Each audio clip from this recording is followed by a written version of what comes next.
স্টুডেন্টদেরকে graduate pass নামে একটা পাস দেয়, লাইক ওখানকার কোনো একটা ডিগ্রি শেষ করার পরে, হুইচ ইজ ব্যাচেলর বা মাস্টার বা পিএইচডি শেষ করার পরে।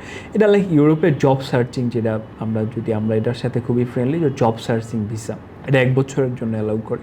আমাদেরকে বাংলাদেশিদেরকে এটা দেয় না, মেবি আমাদের সরকারের হয়তো কোনো ল্যাকিংস আছে এখানে। মালয়েশিয়া এখন শুধু বাংলাদেশের জন্যই না, মালয়েশিয়াতে এখন মিডল ইস্ট থেকে শুরু করে মধ্য এশিয়ার হিউজ স্টুডেন্ট আসে। অ্যান্ড অনেক অনেক ক্ষেত্রে আমার ফ্রেন্ড আছে, আমরা একসাথে কোর্স করছি, ওর বাড়ি হচ্ছে ইউকেতে, ও এখানে আসছে ব্যাচেলর ডিগ্রি করতে। এটা অবশ্যই বাংলাদেশ সরকার একটা হাব বানাইতে পারে। এখন এখানে বাংলাদেশ সরকার এটা নিয়ে আসলে কোনো চিন্তা করে কিনা আমি জানি না। ওরা স্টুডেন্টদেরকে গ্রাজুয়েট পাস নামে একটা পাস দেয়, লাইক ওখানকার কোনো একটা ডিগ্রি শেষ করার পরে, হুইচ ইজ ব্যাচেলর বা মাস্টার বা পিএইচডি শেষ করার পরে।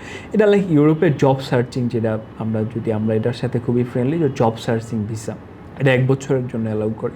আমাদেরকে বাংলাদেশিদেরকে এটা দেয় না, গ্রাজুয়েট পাসটা আমাদেরকে দেয় না। এটা আমাদের অন্তর্বর্তীকালীন সরকারের প্রধান যখন মালয়েশিয়াতে গেছিল, তখন এটা নিয়ে ওনারা বেশ ফলো করে প্রচারণা করছে যে গ্রাজুয়েট পাস হবে, বাট আসলে এটা হয় না। এটা নিয়ে কোনো আলোচনাও হয়নি, পরবর্তীতে আমরা জানতে পারছি।